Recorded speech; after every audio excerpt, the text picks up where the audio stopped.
मित्रों, एक और बात है, महागठबंधन की तरफ से 24 सीटों का डिक्लेरेशन होना है। 21 सीट, जिसमें 20 राजद, 1 सीपीआई, 21। पूर्णिया, समस्तीपुर और नवादा, ये भी 1-2 रोज में घोषणा हो जाएगी। राष्ट्रीय जनता दल के राष्ट्रीय अध्यक्ष जी ने शवों को, जैसे तेजस्वी जी ने कहा A to Z की पार्टी, तो सबों को मान और सम्मान देने का जो आश्वासन दिया था, उसके तहत इस सूची का निर्माण हुआ है। लेकिन एक 24 सीट से अधिक सीट तो थी। हो सकता है कि यदि कोई समझे कि नाम मेरा छोटा है, हो सकता है कि अपने को सक्षम समझते हों कि वो लड़ने लायक थे, उन सब के प्रति हम सबों का सम्मान है। लेकिन 24 सीट का ही चुनाव ये है। और एक बात आप जान लेना, 24 सीट नहीं है, बिहार की 243 सीटों का जो भूगोल है, उसी के अंदर 24 सीटों का ये चुनाव है। 10 का औसत एक व्यक्ति को विधानसभा को साथ लेकर के चलना है। उसमें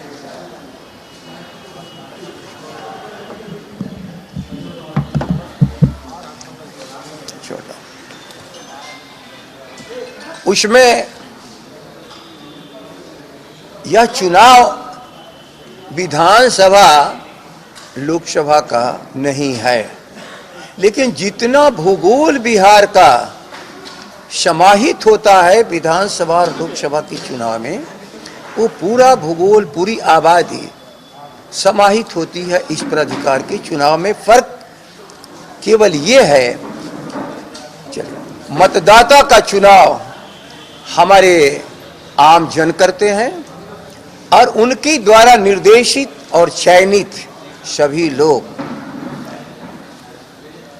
बाकी अपने इलाके के प्रतिनिधि का जो विधान परिषद में जाकर के वहां की समस्या को उठाए, उसका चुनाव होता है।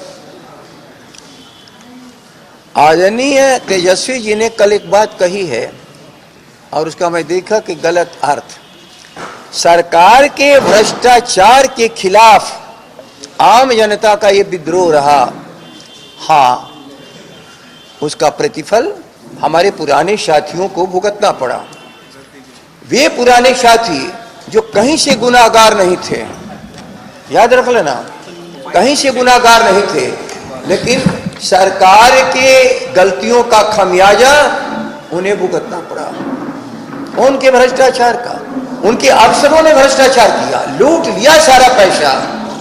लेकिन आमजन के सामने जो थे वो हमारे पुराने प्रतिनिधि थे। एक बात ठीक से ख्याल करिए, यह एक जन विद्रोह था पूरे बिहार में सरकार के भ्रष्टाचार के खिलाफ। कोई भी चुनाव आज तक हुआ है, लोकसभा हो, विधानसभा हो या स्थानीय प्राधिकार का या विधान परिषद का, 90-95% कभी चुनाव में पराजित नहीं हुए हैं, सिवा बिहार में 77 में जो एक विद्रोह हुआ था। इसलिए नीतीश कुमार जी, आप चाह करके भी पंचायती राज्य के चुनाव में 1 सीट भी नहीं पाइएगा। ये जनता का विद्रोह है और उस विद्रोह के प्रति सभी लोग राष्ट्रीय जनता दल की तरफ से उम्मीदवार हैं। इस आश्वासन के साथ जब हम सबों की सरकार बनेगी तो जनहित के जो घोषणाएं होती हैं उसको सरजमीन पर उतारा जाएगा, बिना किसी भ्रष्टाचार के। आज जितनी भी योजनाएं चले, केस हमारे पुराने साथियों पर हो रहा है, क्यों? वो गरीब लोगों पर क्यों हो रहा है, कमजोर लोगों पर क्यों हो रहा है? ये तो सारे पैसे नियंत्रित थे सरकार के पदाधिकारियों के द्वारा, और वो नियंत्रित भ्रष्टाचार सरकार के द्वारा हुआ है। और वही तो गुप्त दान के नाम पर आज ऊपर आ रहा है। 2 नंबर का पैसा, 2 दिन में 15 करोड़ और कुछ दिनों में 100 करोड़ और कुछ दिनों में 200 करोड़। आप जरा ठीक से, आप लोग पत्रकार हो, अपने साथियों से पूछो, कोई भी हलचल इस दान को लेकर के इलाकों में है? कहीं पर कोई हलचल नहीं। लेकिन वही जो भ्रष्टाचार का पैसा आया है बालू से, ग्रामीण विकास की योजनाओं से और ट्रांसफर पोस्टिंग से, उसी पैसे को 1 नंबर का बनाने का प्रयास, हम लोग इस बिहार को एक एक जन को जानते हैं। इस बिहार में कभी भी इतने धन देने की क्षमता आम आदमियों को नहीं है, लेकिन 20-20 हजार करोड़ के 2 घपले हो चुके हैं, शराबबंदी का, बालू का और ग्रामीण विकास का। वो सारे पैसे अब ट्रांसफर पोस्टिंग के भी जो थे उसको 1 नंबर करके चुनाव लड़ने के लिए, लेकिन भूल जा रहे हैं आरसीपी सिन्हा और नीतीश कुमार जी और जो भी उस पार्टी के शीर्षस्थ हैं। 1 पैसा भी नहीं था 77 में जो उस समय उम्मीदवार हमारा चुनाव लड़ रहे थे, और जनता ने स्वयं सबको कहा कि जाओ भारत में और संसद में बैठ करके इस देश को आगे ले चलो। और पूरा धन और दौलत जब भी लगी, कोई चुनाव जीत नहीं पाया। इस बार चाहे आप जितना भी नीतीश कुमार जी आप चुनाव में धन का प्रयोग करिए, लेकिन जनता के विद्रोह का सामना नहीं कर पाएंगे। विधानसभा में भी आप चुनाव हार चुके थे, लेकिन भ्रष्टाचार के द्वारा आपने उस पूरे जनादेश को उलट दिया।